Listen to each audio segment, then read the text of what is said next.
This episode of Horror Movie Talk brought to you by Beats, Mother Nature's oldest prank on humankind. Straight from the ground to your table, to your stool. Nothing makes you relive the past 24 to 48 hours quite like Beats.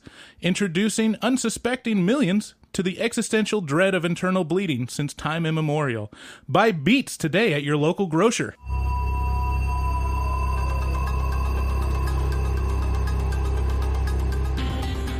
Hello and welcome to Horror Movie Talk, an opinionated and accidentally funny horror movie review show. Your schlubby hosts each week are Bryce Hansen, the cool, collected nihilist, and David Day, an angry man who is always right. New theatrical releases always get priority, but we also review older horror movies, both good and horrible. I'm Bryce. And I'm David. Well, our sponsors are... They're just crazy. We get a lot of, gastrointestinal based sponsorship. It's our market. I've noticed a trend. Yeah. It all tends to come back to poop. So, quickly at the front of the podcast, our website is horrormovietalk.com. Check us out there, and you'll find links to social media. We're on Facebook and Twitter, pretty active. Whenever you send us a message, we'll respond to you. We're a little needy that way. We post new episodes of Horror Movie Talk every Wednesday, so subscribe and leave us a review on iTunes or your favorite podcasting platform. Yeah, Stitcher allows people to review. So if you listen on Stitcher, or if you don't, get on Stitcher and leave us a review on there. That'd be sweet. Yeah. So today we'll be talking about Hellfest. Woo! The way the episode goes, we'll start out giving an overview of our review and our score for the movie. We score on a scale of 1 to 10. I'm pretty sure everyone knows how 1 to 10 works. 1 makes you angry at how bad it is. 5 is average. It's an average film that hits all the expected marks. And 10 is a breakout that transcends the genre. After we give our score, we'll get into spoilers and take a deeper dive into what we liked and hated about the film. Later, we'll be playing a couple games, Taglines, where we come up with new taglines for the film. Maybe not a separate bit, but we'll do Bryce Called It, which I had a couple pretty good ones this time, where I predict something in the movie and it comes true. I need a Called It section. Yeah. Although I don't really attempt to make bold statements about movies. It's not my deal. I think you tried this time and it didn't work out. And I can't remember what it was. I don't know what you're talking about. That entire bit is based on confirmation bias. We're only going to do it when I'm right. So we'll never know. Actually, I was thinking about that. I've been thinking about the confirmation bias of Bryce Called It, and I think I'm going to go into movies now and make you call it and then bring it up. Yeah, we might have to do it where I have to call it within the first 10 minutes of the movie. Ooh. Something within the first 10 minutes. That'd be good. We'll go over some horror movie news, and we're going to try out a new game called Lifetime Movie or Horror Movie. Oh, I remember this. Yay. This will be fun. So I'll be reading a couple synopsises of movies, and David has to guess whether it's a Lifetime movie or a horror movie, and you can play along at home. Thanks again for listening, and let's get into the show. So we went to see Hellfest, and it was a snooze fest. Here's the trailer.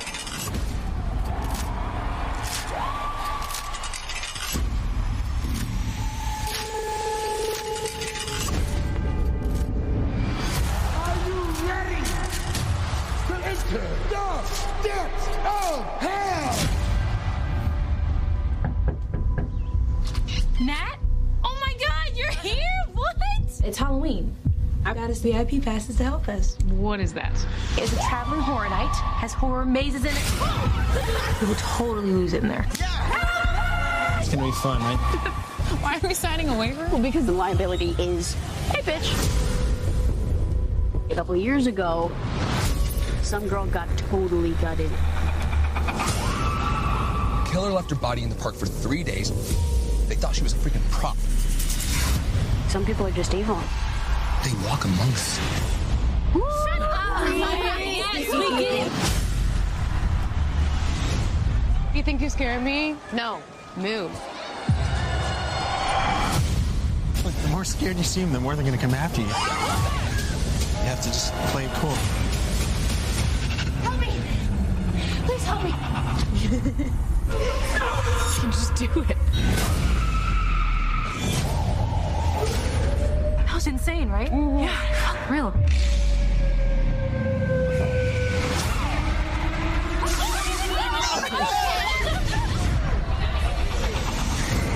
The same guy's been following us the entire night. You take your job too seriously. This really isn't funny, dude. Help me! Somebody!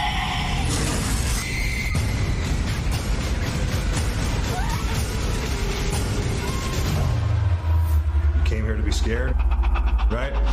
I can't arrest people for doing their job. Welcome to Hellfest.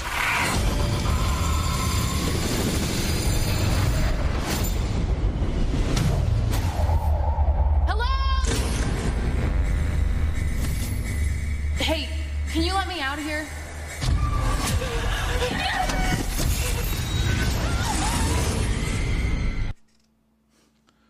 That's the trailer. That ended abruptly. I'm like, And we're back. Jesus. Okay. So Hellfest can be found in theaters right now, and probably not for much longer, my prediction. I looked at Assassination Nation, and it was only playing like one afternoon showing. That came And out it came out last week. 1 week ago. Yeah. Yeah. So this is the type of movie that's not going to last very long. I disagree.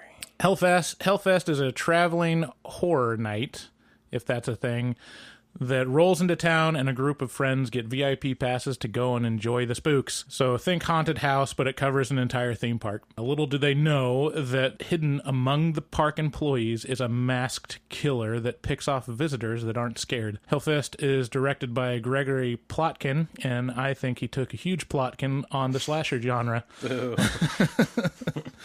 Plotkin has spent most of his career as an editor, most notably the second assistant editor on Weekend at Bernie's 2. Most notably? As well as editor on Get Out and Paranormal Activities 2 through 5. His only other feature-length film is Paranormal Activity: The Ghost Dimension, Which is the longest, draggy-outiest one. Yeah. Well, it's not a bad. It's not terrible. I think that's the only one that I haven't seen. Did you see the Paranormal Activity in the Hood? There's a hood one? It's not quote unquote in the hood like Leprechaun into hood, but it is. Yeah, it's like it's in like downtown LA, like some sort of No, I haven't gang. seen. I think the last one I saw was where at the ending there was some kind of witch's coven or some kind of ritual cult. Yeah, that's like 4. Or Yeah. something. I can't recall. Anyways, it stars Amy Forsyth as Natalie, the protagonist returning home from school to visit her grade school BFF, Brooke, played by the distractingly beautiful Rain Edwards. Oh my god! Along for the ride and generally being an annoying presence is Taylor, played by Bex Taylor Klaus. Each one has an arbitrary boyfriend to accompany them to the park, and they might as well be nameless. They're all equivalent. You hate this. I really didn't like the movie. Hellfest. I keep saying Hellfest. Hellfest. Hellfest. That's scary. Hellfest suffers from terrible dialogue and annoyingly vapid characters. The setups for the killing scenes are unbelievable, even for horror standards, and there are a few good death scenes, but on the whole, it falls flat. So I gave it. You hate the shit out of this movie. Wow, I did not realize you were going to, like, eviscerate this. So I gave it a 3 out of 10, but to be generous, it gets 1 extra point for having a head explosion. So that takes it up to a 4. So your official review is going to be a 4. Yeah. Ask me what And mine is. I don't feel good about it because I really think that it's worse than just 1 point below average. I think it really is a 3. Wow. Yeah. That's crazy. It's pretty bad. That's so ask me what my score What for is it your score? It's almost a 7 for me. It's a hard 6.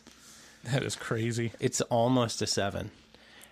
And it was just it's perfect for this time of year.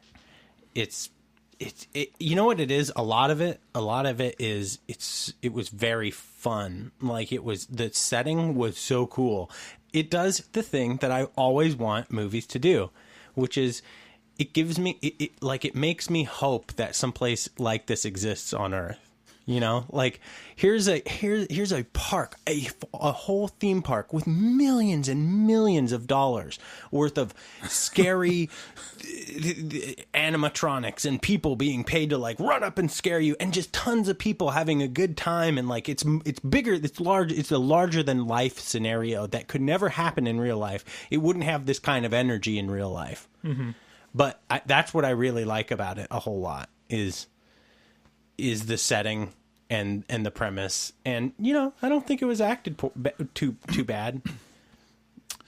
Yeah, I know. Right. We're just gonna we're just gonna disagree all We'll over. get on into this it. thing. So let's get into our critiques and our likes of the movie. We'll just say soft spoilers from this moment going on, and later I'll have a actual spoilers section where we talk about, you know, plot points that might spoil the movie if you want to watch it.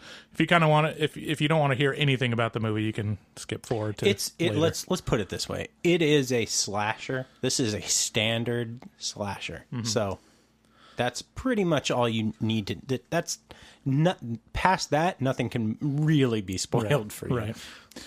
All right. Transition music.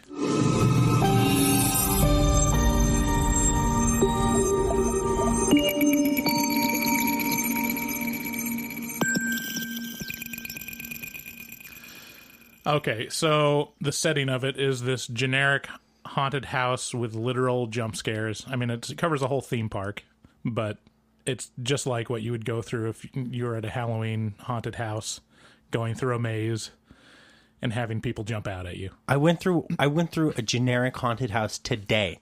You did? Hours ago. Was it exactly like Hellfest? It was at the Enchanted Forest down in Salem. And it was... they should have called it the Haunted Forest for October. No. Yeah, no, it was, there was a loud board that got slapped and it made me jump, you know, the way a jump scare does. Mm-hmm. And then, and then there was some animatronics that popped out. Very much like what happened in this movie a lot. And then there was some screaming tracks, which also happened in this movie. You know, I saw this movie a couple days ago, and then I went to Enchanted Forest and walked through and got a pretty good redo of it in the haunted house. So part of the premise of the movie is that it progressively gets scarier the deeper you go into the haunted park. I love that premise. Did it actually do that? Did the movie? Yeah. No, it didn't. Because, like, to me, it would get scarier the more people are touching me. And there's people jumping out. Yeah. And the scariest part of the theme park, supposedly, it's all animatronic and turned on by lasers. Bryce fears human contact more than anything else. They touch You heard me. it here first. For me, it would get scarier the more they touch me. What is it like? Like what specifically? Like tickling? No, I think just like it gets a more of a visceral response if someone touches you as opposed to something that jumps out at you, right? Bad touch. Like I thought it was kind of a missed opportunity because there are those, because it sets up, you have to sign off this waiver. It even says in the trailer, this liability waiver or whatever. He's a bitch. And there are haunted houses that are extreme haunted houses, like they'll like waterboard you or do some extreme. Whoa, what the fuck? They'll do some they'll like throw shit at you and get you all gooey and like just hold you down and just really do weird stuff. I've seen videos of it, and it definitely wasn't that. So, these places exist? yeah.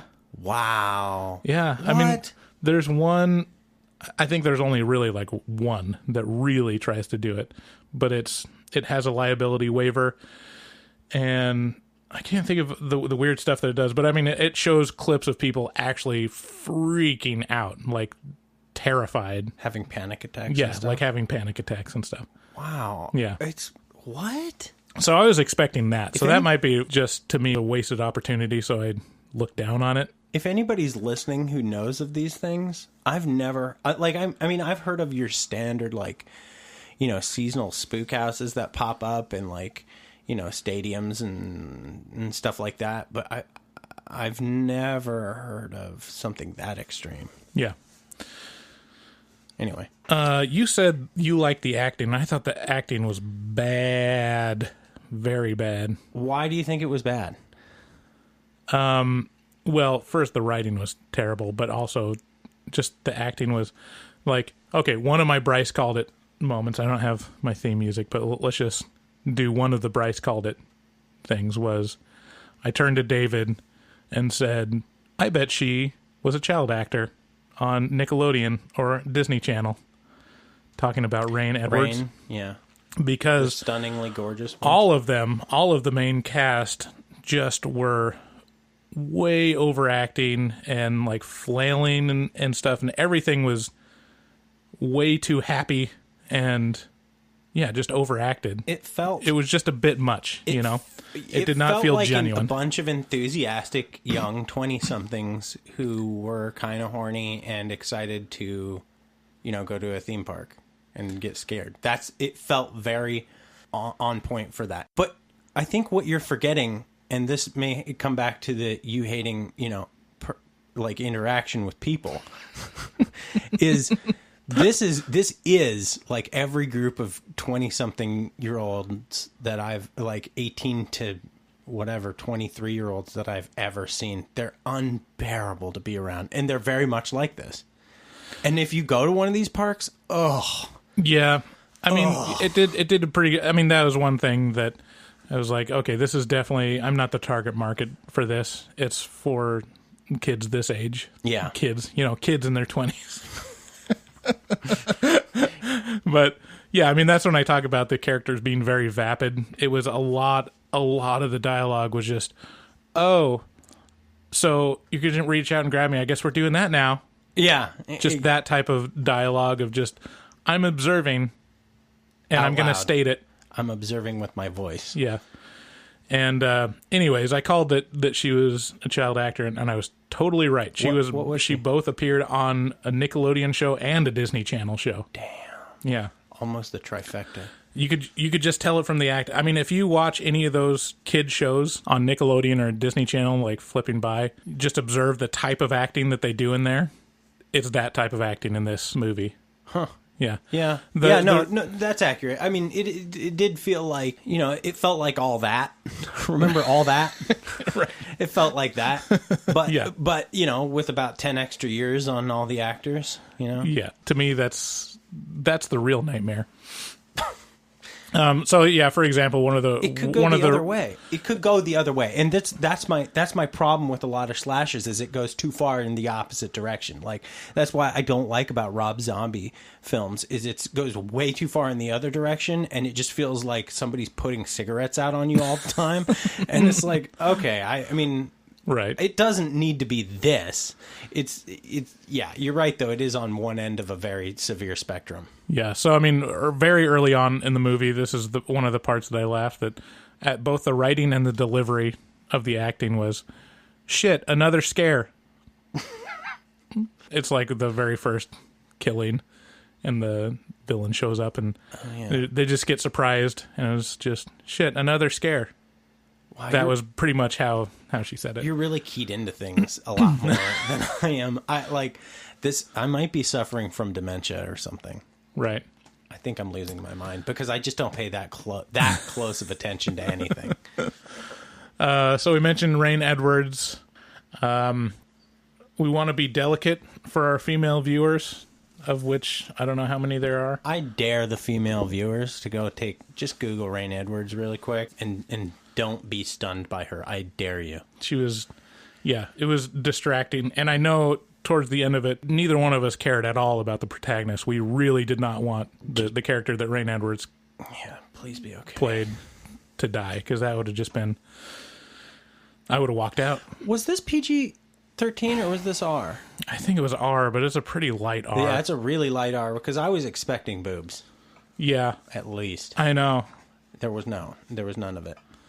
You know? And you can be, I mean, look, if you don't watch a lot of horror movies, that's going to sound crass. But if you watch as many horror movies as I've watched, I mean, especially when you have just a stunner in the movie, like, it's almost a surefire thing that boobs are coming your way. I think Roger Ebert had a quote about just like, yeah, if it's an R-rated movie, I mean, just throw us a bone here. We want to see some boobs, you know. It's like, that's what Ebert said. Yeah, I think there. Maybe that's just in my head, but I remember something to that effect of him just watching a movie. He's like, it's just we never get anything. What else is the R for? Right. The killer. So there's a major plot point, not a spoiler, but the killer attacks people that act like they aren't scared, which is a decent premise. I think that was a great idea. And it should be noted that he walked, like at the start of the movie, he walked into the park as a participant. Mm-hmm. You know, he or he like walked through a back gate or something. No, like he walks through as a guest. Okay. And then he puts on the mask then and he starts puts on the mask, you know, wreaking havoc. Yeah. And he doesn't come in with any weapons. He just takes stuff ad hoc from around the park or whatever is available. So it's, as far as a premise, it is a good premise. Yeah. Placing it in a haunted house type thing with a killer that kills people that thinks that they're too cool to be scared at that type of thing is a great idea. And they do not take advantage of it at all in this movie. And what better place to... This is basically terrorism. You know? It's like it's scary because it's so it could be real very easily. Like, I just thought it's a great it's shocking that this hasn't happened in real life, and it probably has. Right.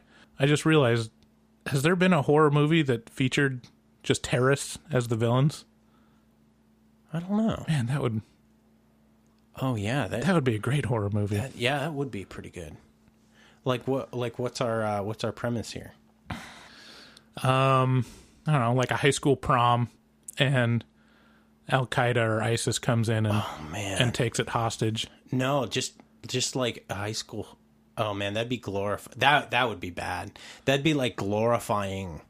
Like, so what I'm thinking is, like, the immediate thing that came to my mind was like, have a horror, have a movie that's like a real life depiction of one of these high school shootings. Yeah. And it's like, no, you can't do that. You can't do that. That would be glorifying killers. That's just a drama. Yeah. Oof. No, I mean, it would have to be ISIS or Al Qaeda or something like that. Yeah. See, yeah, why do action movies get all the terrorists? Yeah. Terrorism is terrifying. Yeah. It's right in the name. It has it in the name. All right. Anyway. Okay. So my theories for this movie, before we get into the actual spoilers, is that this was a ploy to start a branded traveling theme park, just to do their own Hellfest, like CBS Studios. Like, maybe if this succeeds, we can start a Hellfest and just have it go around the country. I was thinking so much about like how badly I want someplace like this to exist, a Hellfest style theme park, like seasonal theme park, to show up in Portland or Vancouver or somewhere nearby. I'd drive to Seattle for something like this. Yeah. And my thought behind that is, it's so implausible. It's so impractical because for it to be the caliber that this movie was, it would cost millions of dollars, and it would only last, 4 weeks. Yeah. It would cost so much to get this. But I mean, that being said, the setup, things like zoo lights, like if they're done well, that takes a long time to set that up. And that's a lot of lights. It's not nearly as impressive as something like Hellfest with tons of animatronics and a bunch of paid actors who run around and like fog machines and shit. But it's still a big hassle. My other theory was that it's a ploy to sell the Halloween mask of the killer. Man. So I wrote down, I'm surprised it wasn't produced by Spirit Studios. What's his... the Ghibli. No, like Spirit, the Halloween store that just pops up. Oh, I can't remember. Is it just Spirit Halloween or Spirit something? I don't know. Yeah, I think it's... It just around Halloween, it Yeah. pops up in some abandoned strip mall and some then dead sells Toys R Us. Yeah, sells a whole bunch of masks and stuff. And I was like, yeah, man, Spirit should get in the horror movie game It's astonishing. just to create a new mask that you're going to sell. Because think how many Scream masks sold after Oh, Scream came out. Forget about it. It's astonishing how profitable those seasonal things are. Like, you know, my brother knows somebody who owns like a couple fireworks stands, something like that, and they just their whole family lives off of the money that they get for selling fireworks for a month out of every year. You know, they make so much money in that month that they're able to support their family for the rest of mostly for the rest of the year. It's these seasonal things like selling Halloween stuff or selling fireworks. Like they can make a tremendous amount of bank from that. Yeah, I always go by and ask, like, how does that work? Yeah, because you go, boy, it must take so much manpower to set all this up. Yeah. But it also must be worth it because you're doing it. And Right. you're back every year. Yeah, if you're heavily seasonal, might as well just be in that season. Okay, so now into the actual spoilers. So at one point, one of the boyfriend wants to get the protagonist a Cupid doll or just some random stuffed animal. So the thin subplot is that the visiting protagonist, what's her name again? Becky? I don't know. Yeah. Whatever his name is. The beauty.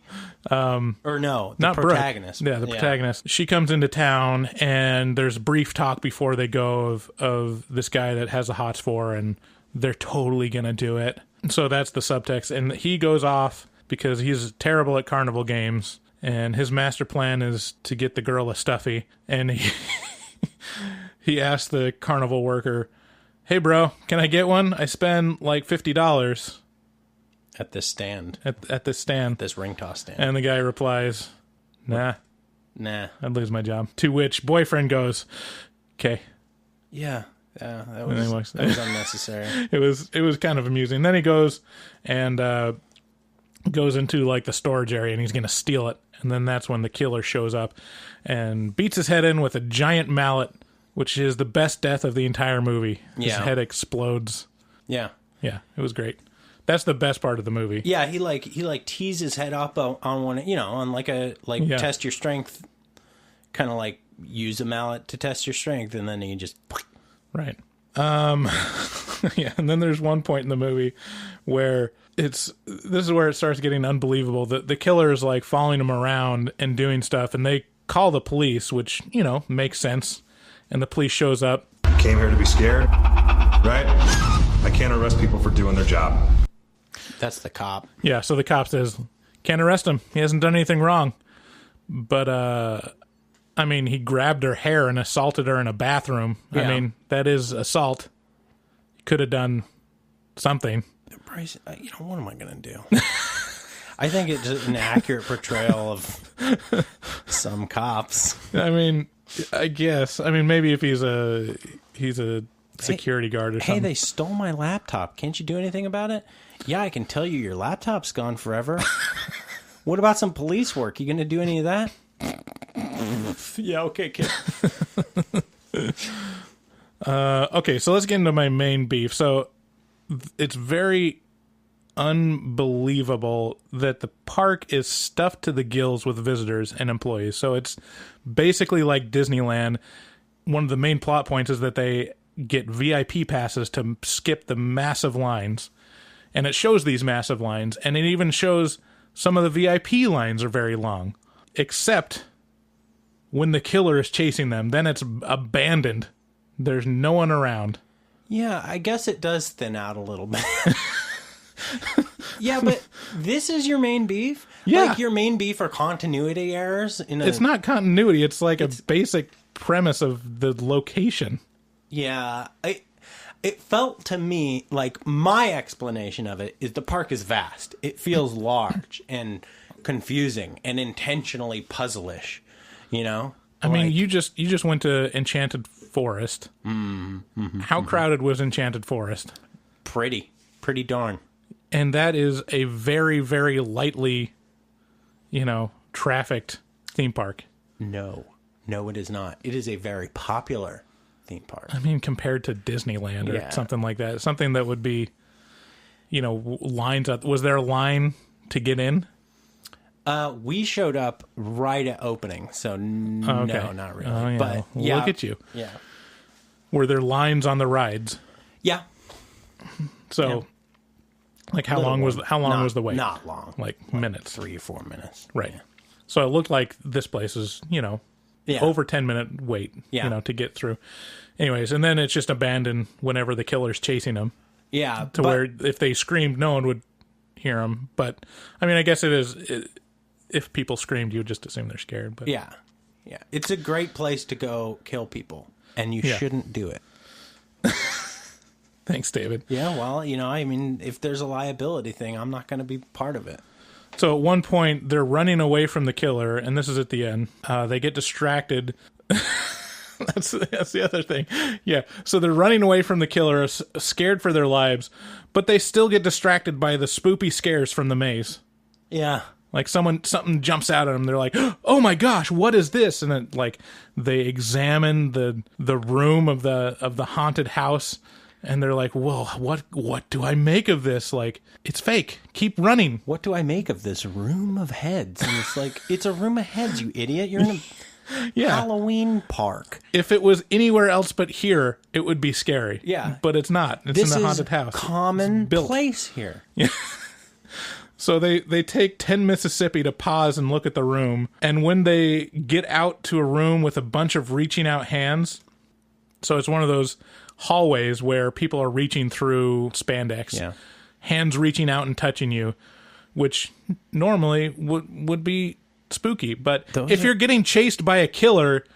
Those hands are attached to real people. Yes. You just go, hey, I know you're a paid actor, but I'm about to be murdered. Yeah, you go through a door that will get to the people behind there. See, I'm a quick thinker. See, so my story would be, so if you approach those elastic hands who are attached to real people who are paid actors in the park, and you said something like, help, I need help. Someone's trying to kill me. They'd be like, yeah, that's the spirit. But I would come up with some very specific, hard to, ignore sort of thing. Like my wife stole my baby and she's I don't know what she's doing with it, but I'm very scared and I need help. I need to get a phone or something like that. I'd come up with a very specific, hard to not be compassionate about story. Right. So listeners, if you're in this situation with a killer chasing you through a haunted house, blame your wife. Or, I mean, if you said there's someone chasing after me trying to rape me, that would be... Don't scream rape. Mean, especially if it's not happening. That just makes you the boy who cried rape. I guess. Because next time... Well, in this situation, I would be a girl. Next time when you say you're getting raped and it turns out to be a killer, I'm not going to believe that you're being raped. Right. I'm going to think that maybe it's a killer that's true. Coming to get you. So, yeah, I mean, that was so distracting that I'm like, there's people there. Just ask for help or do something. And there could have been... If they were slightly more creative, they could have, number one, just did that throw out of ha, it's working. We're doing a good job, guys. And then, I mean, even just and then all the hands high five. Yeah. Through the elastic. The hallway of hands all high five each other. Yeah, good job. Yeah, I mean, if this was a Shane Black script, it totally would have been that. Oh, yeah. It would have been good job, guys. Yeah. Did you hear her scream? It sounded like she was dying. It was authentic. Or... Sounded like a murderer was chasing her with a knife. The other route you could have taken would be just have the park be in cahoots. Just have it a conspiracy to where the park is run by psychopaths and they kill people and cover it up. Ooh, I like that idea. That's a good idea. One thing that this movie did well that I liked was, now, first of all, one thing they did bad was the mask that he wore, the slasher. It was not a good mask. It was boring. I mean, it was like a rip-off of Leatherface, kind of. Yeah. It looked like a people mask. And but when they enter the VIP area of the park, which is or the hell portion of the park, like deep into the depths of like the serious scares, where the serious scares take place, and they get off the ride. You have to get on a ride, like to cross the river Styx to get there or whatever. And they get off the ride and they see him. You know, they see the killer and he's coming at them. But then they see a bunch of them, and it turns out that that's a mask from that section of the park. That section of the park. And so suddenly it adds this twist to it of like, oh, this guy is dressed up as a park employee, essentially. Yeah. And then they never touch on it again, which is a bummer. Like, they could have done more with that. I mean, they do, like, there's a point where they say, he's got that mask on, and they just say, yeah, there's like 15 other people that look exactly like him. Yeah, you mean Larry and David and Roger and Bernie and Sandra and Carl and Dermot. And Dermot. Okay, so the last thing I have to complain about has a really dumb and predictable epilogue where the killer is still alive and he goes home to a suburban home he hangs up his mask and his knife, his stabbing knife. Yeah, and the mask is, hanging among 6 or 7 other masks in his closet. And then he goes in and it attempts to have suspense in the moment where this girl is on a couch and you're like, little girl, like this a little 5-year-old. girl. It's like, we know what you're doing. You're setting it up that he lives there. He's a family man. He hung up. I mean, is it some suburban person that has a closet of masks that he's been He had chasing? keys to the garage. Yeah. And then the girl comes up and says, Daddy! And you never get a shot of his face, but the implication is he's just like everyone else. He's one of us. Gooble gobble. All right, so my question to the audience is, so what is the movie with the most distractingly implausible premise for getting trapped by a killer? Like, what's the one thing that you just look at and you're like, well, any sane person would not do that in that situation if you actually believed you're getting chased by a killer? The one that comes to mind immediately for me is Jaws. Oh, there's a great white that's proven itself aggressive towards boats, and you're gonna go out on a boat. Good idea. Yeah. I just watched Friday the 13th, and there's a moment where she's getting chased by the killer, and she goes into the Jeep that's readily available to drive away, but there's a dead body in it, so she freaks out and runs away. I'm like, I'd be like, that body's my best friend now. Yeah. I'm hugging you all the way to safety.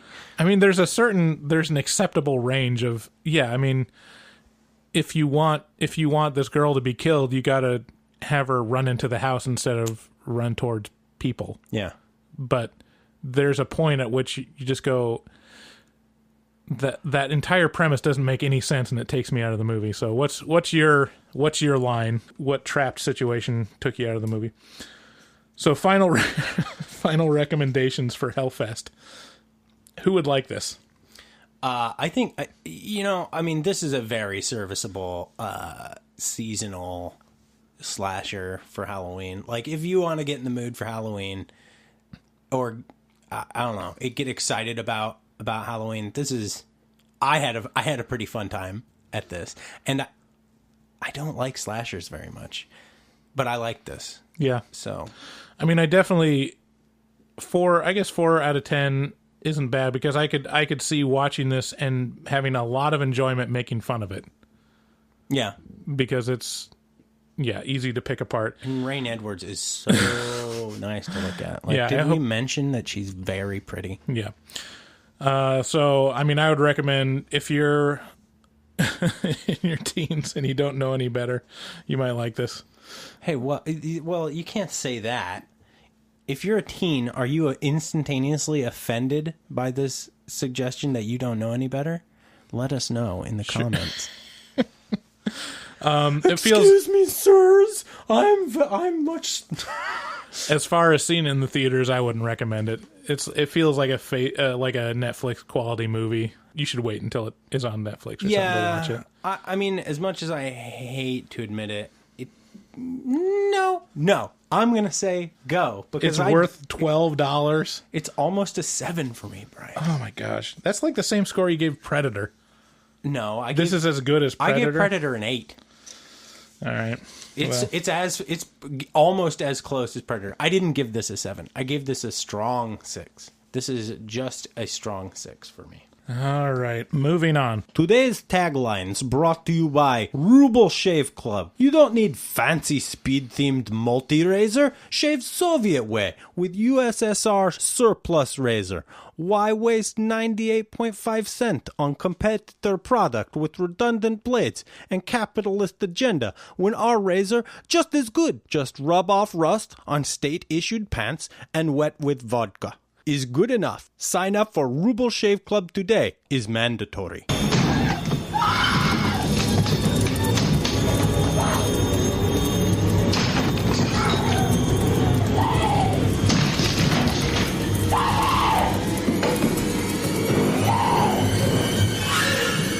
Here's taglines.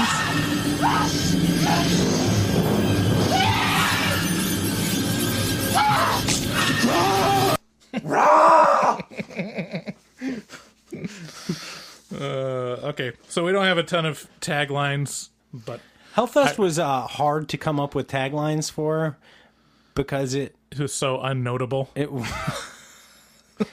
I mean, I really don't have a reason for why Hellfest was hard to come up with taglines for. It just, it wasn't, it didn't lend itself well to being made fun of in any particular way. Yeah. So just as a premise, the official tagline is "Fun getting in, hell getting out." Yeah. No, that's the actual. That's tagline? the actual tagline. Yeah. Yeah. Okay. So let me. You, how many did you have? I only have 2. You have 2. Okay. So I'll give 2, and then you can start giving yours. Okay. So Hellfest, because Fright Night was taken.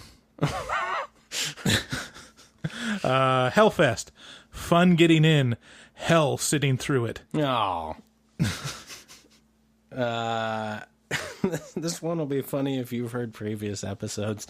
I wish I might slash these kids I see tonight. Oh my gosh. It's funny because it's my go-to. Like, if I've said that, I've used that same dumb. Yeah, taglines might be getting tired. Yeah, we might have to replace it with others. Okay, Hellfest. We don't get paid enough to hear you scream. The price of entry, your life. Hellfest. That one could have been. That one is that's that a one could have contender. been a real tagline. Yeah. Hellfest. In the middle of a crowded theme park, no one can hear you scream. That's kind of the same thing. Yeah. Kind of an alias thing. Anyways, what was next? Oh, you called the eye stab death. Oh yeah, Bryce called it. Yeah, the other one that I called other than. How did you do that? Because that one I'm very incredulous about. I believe that you look. So, okay, set this up. I can't believe that you didn't call it. All that from happened was like a needle showed up. I mean, how many horror movies have you seen? Hundreds. Okay. Hundreds and hundreds. So the setup is the killer is chasing after they're chasing after the group basically, and he finds a needle and he picks it up. Now, what is the only thing that would be done with a needle in a horror movie? Okay, that could be put in a urethra. First of all. And I just leaned over to David and I said, he's going to stab someone's eye out with that. And he was incredulous when it happened, which I find very amusing because I can't think of any other way to. I mean, maybe an ear. I already said a urethra or a urethra. A butt. You usually stick shots in the butt. You stab it in someone's heart, and it's not going to do anything. It's so scary getting a shot at the doctor. Why didn't he just give it to him in the arm? Be yeah. Like, hey. or maybe if he filled it with air and then injected it into his brain. Oh man, that'd be like now you're getting into like Saw territory or like Final Destination kind of stuff. No, but anyways, yeah, that was the other one that I called, is just sticking the needle through someone's eye. I kind of believe you looked that up. That one was obvious. I was more proud of calling that Rain Edwards was a child actor on Nickelodeon. Yeah, that's a good call. Yeah. Okay, horror movie news. Okay, couple things. Aubrey Plaza and Brian Tyree Henry are in talks to head the cast of a Child's Play reboot. So the studio is looking for Aubrey Plaza to play the mother of the lead kid, and Brian Tyree Henry, best known for Atlanta, is going to be the lead detective pursuing the doll. The story is rumored to involve a new doll, or a new take on Chucky, who's being characterized as a robot doll. They should just... What? Dude, they should just make it a Roomba. A Roomba with a knife taped onto it? Yeah. No. It's very slowly and predictably driving this way. Oh, thank good. God. It good. hit a corner. Turned. Oh, good. It hit a corner. Bruce Dern will... Quick, box it in. Put a box over it. It's cutting its way out of the box. Oh, hey, look, I can stand on it. I found its one weakness. Put a cat on it. Take a video. Okay. Bruce Dern will replace Burt Reynolds in Quentin Tarantino's Once Upon a Time in Hollywood, which is going to be a movie about the Manson murders. Oh, badass. Finally. Yeah. God, have we just been waiting for Charles Manson to die this whole time to get this? Did he die? Yeah. Oh, I didn't even know. I think he died this year. Finally. So, apparently Burt Reynolds hadn't shot any scenes yet, so you won't see that in the outtakes. Danny Boyle's Frankenstein stage play starring Benedict Cumberbatch Cucumber Patch is coming to theaters for Halloween. So you can... what is it? It's a stage play on Frankenstein. Oh. So it's going to be screened through Fathom Events, which I've never figured out how to watch any of them. Can anyone listening to the sound of my voice right now please tell me how to attend a Fathom Events? I've never, I've seen it advertised since I was a little kid. I have no idea. Right. Maybe not a little kid. I don't really recall when it started. Probably at least teenager. I remember, because me and my wife used to go to the opera, because we're, Music impressive people. And so they always have Fathom Events for the Met, doing productions of operas and stuff. Every movie I go to advertises them. And once, I can't remember what production it was, but we were interested in, I wonder, how do you even see that? And we went out to the lobby and asked the customer service person, They're like, what the fuck are you talking about? Where do you see Fathom Events stuff? And they're just like, I have no idea what you're talking about. You're just making things up. You're like, the commercial that played 4 times before the event started? Yeah. You work here. And they're like, what are you talking? I just work here. Yeah. So I've never actually seen anywhere to do it. Correct me if I'm wrong, but the premise is, big event sort of situations you can go and view at a local movie theater. Right.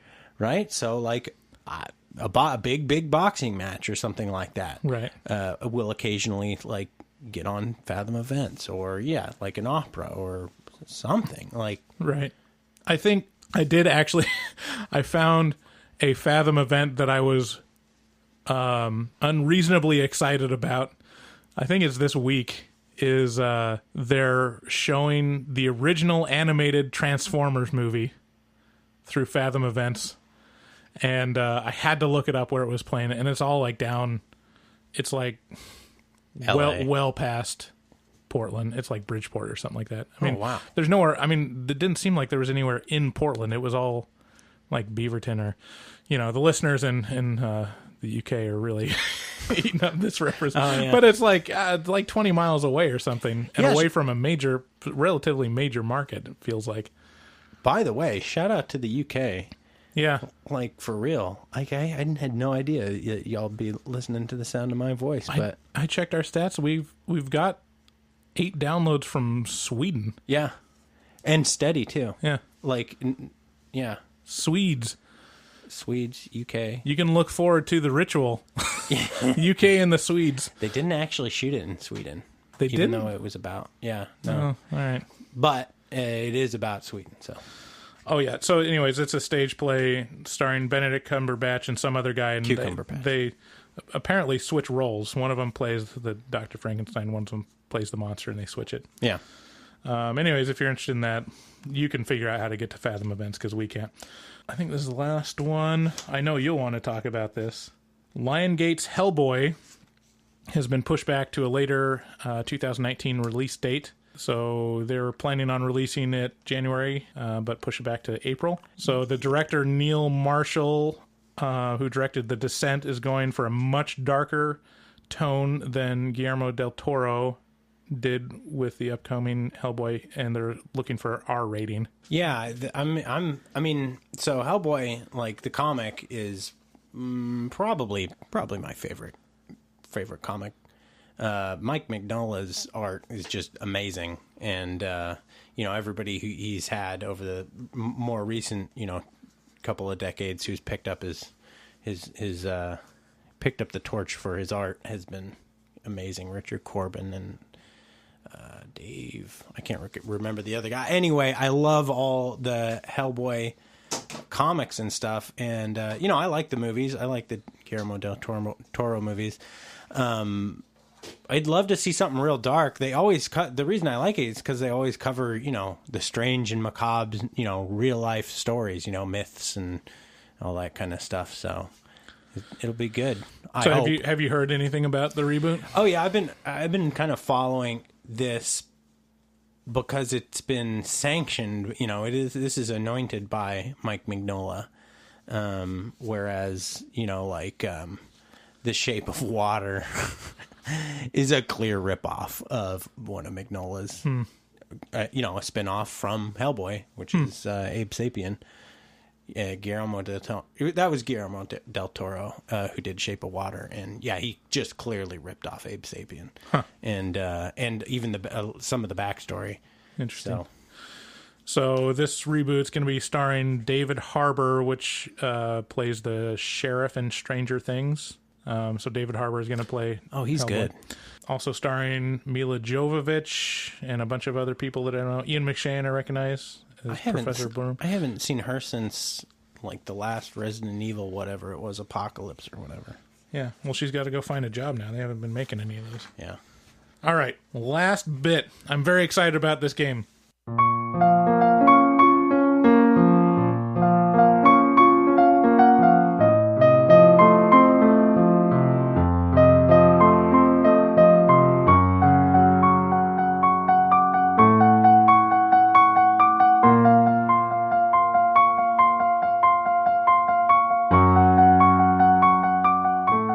Lifetime movie or horror movie? Oh, okay. This is a bit where I have to guess whether this is a Lifetime movie. And if you don't know what a Lifetime movie is, Lifetime is a channel on cable that is marketed toward women mostly. And so it has a lot of dramatic elements, and they're usually kind of corny, made-for-TV movies. So I have to guess whether or not these sound clips, are they sound clips, came from a horror movie or from Lifetime? No, these are synopsises. Synopsis. You have to guess from the description of the movie. And so I had to look up on IMDb Lifetime movies and try to find descriptions of the plot, and then I went on, I guess, just Netflix to search for horror movies and found and those. Anyways, okay, so you can play along at home. Okay, number 1, a get-together with his ex and their new spouse. Accepting is the polite thing to do, but maybe not the most prudent. One more time. A get-together with his ex and their new spouse. Accepting is the polite thing to do, but maybe it's not the most prudent. Is that a Lifetime movie or a horror movie? Okay, that sounds so tame. It just does not sound like... I could see how this could be a horror movie, but it does not. It feels like a TV guide explanation of a very tame show. So I'm going to say Lifetime. Wrong. What? You're going to kick yourself. That was The Invitation off of Netflix. You bastard! You used one of my favorites against me. Okay. Prudent. This. Fucking. All right. Next, number 2. So, by the way, you got to keep score. Do you have a pen? Keep score. Yeah. Okay.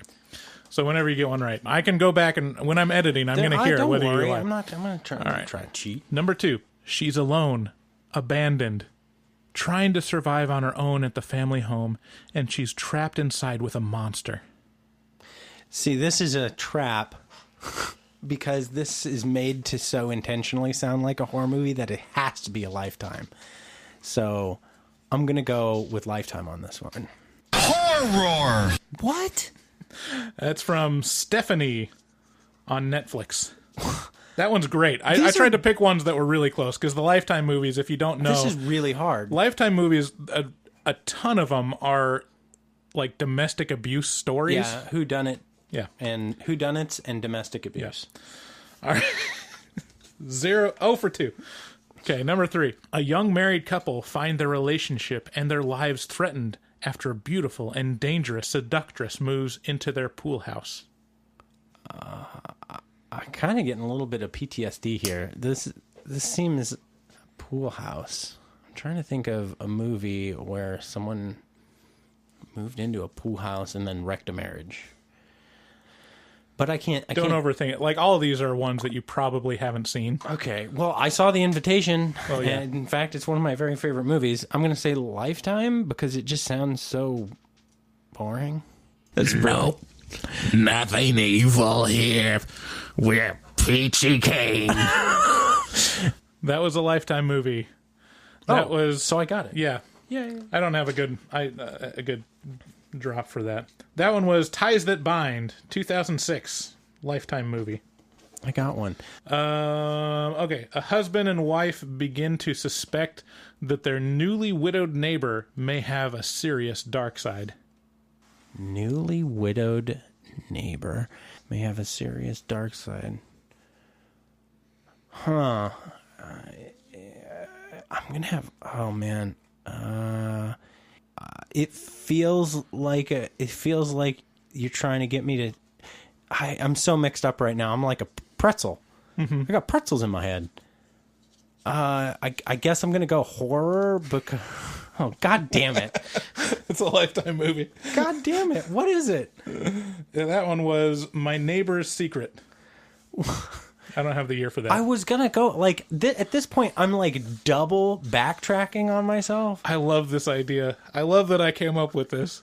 I was just, like, in the bathroom some moment. I was like... Shocking. It's not like I watch Lifetime movies. But I was thinking, yeah, those Lifetime movies, it features a lot of murder.